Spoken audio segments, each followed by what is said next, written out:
to get into this thing about people controlling people, mind control. And what I was saying once about Jonestown, and I actually put that on, I think it was Squirrel World X. I made a video talking about that. You can check out my videos. I'm not going to make any links. Although I should. I should make a link to that. Squirrel World X. The thing is that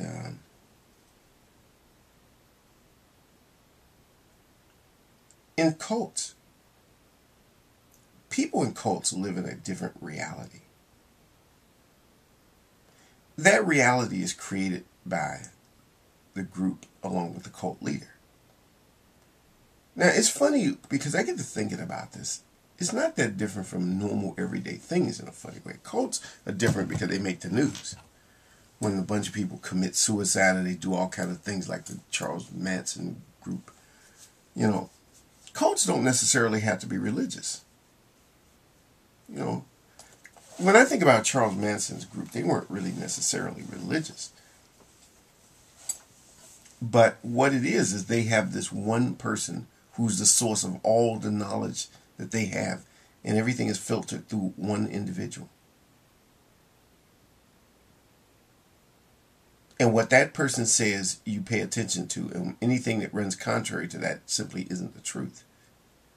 And that includes your own experience. It made me think about one time I made a tape and I was talking about the Heaven's Gate cult. There were some members of that cult who looked through a telescope to see whether or not there was a spaceship following that comet, the Hale-Bopp comet, which these people claimed it was a spaceship behind the comet, and that they were going to go be transported there if they committed suicide. Well, these people looked, they saw that there wasn't one. I guess they must have wrote down in their notes or something. And, but they still committed suicide anyway. Even though the evidence went contrary to what they could observe for themselves.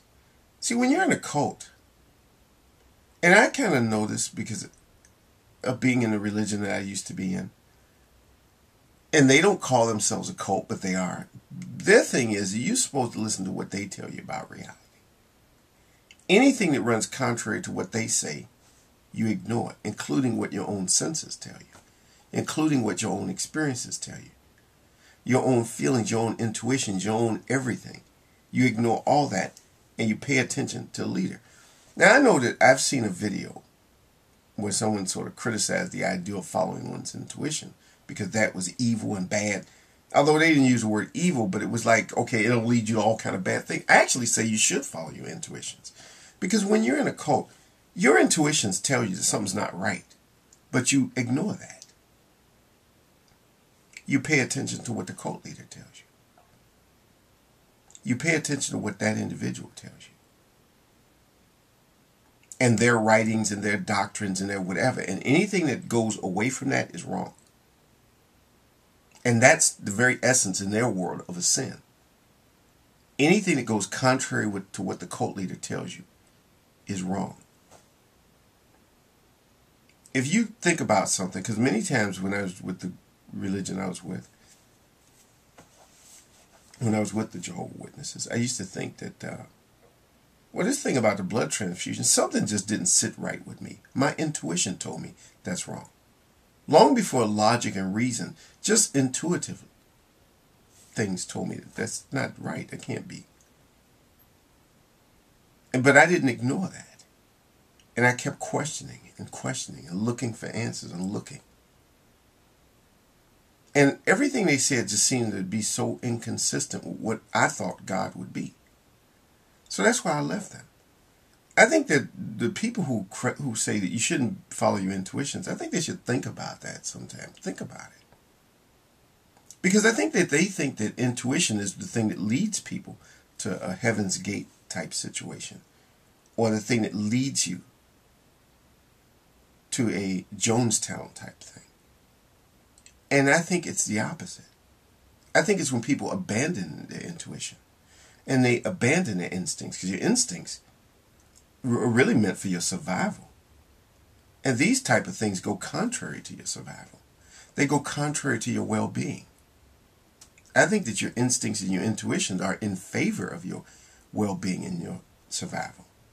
So I think you need to question, should you be bashing intuition? I think people use, now I've seen where people use the word intuition or instincts in a way that I think is not quite right. It doesn't square with what I think of when I think of intuition.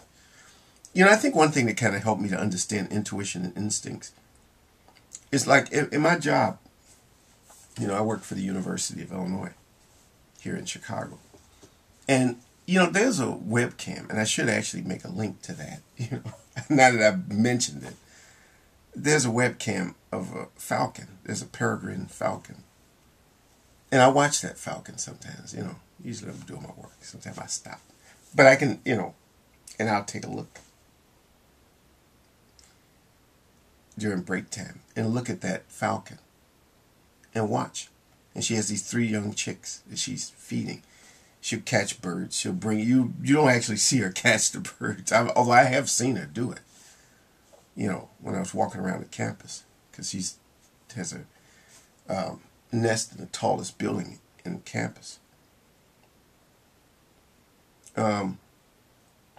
But when she catches birds, she'll bring a bird back and feed her young. She'll pull the guts and everything out of the pigeon. It's kind of graphic if you ever watch that sometimes when you see it. But it's live. You see it live right there. Those animals have to follow instincts and their intuition and whatever. They don't have an intellect like a human. But all that they follow is for their survival. It's really the basic thing of survival.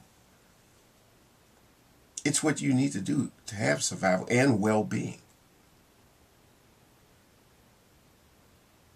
And the other day I saw a squirrel that was really sick.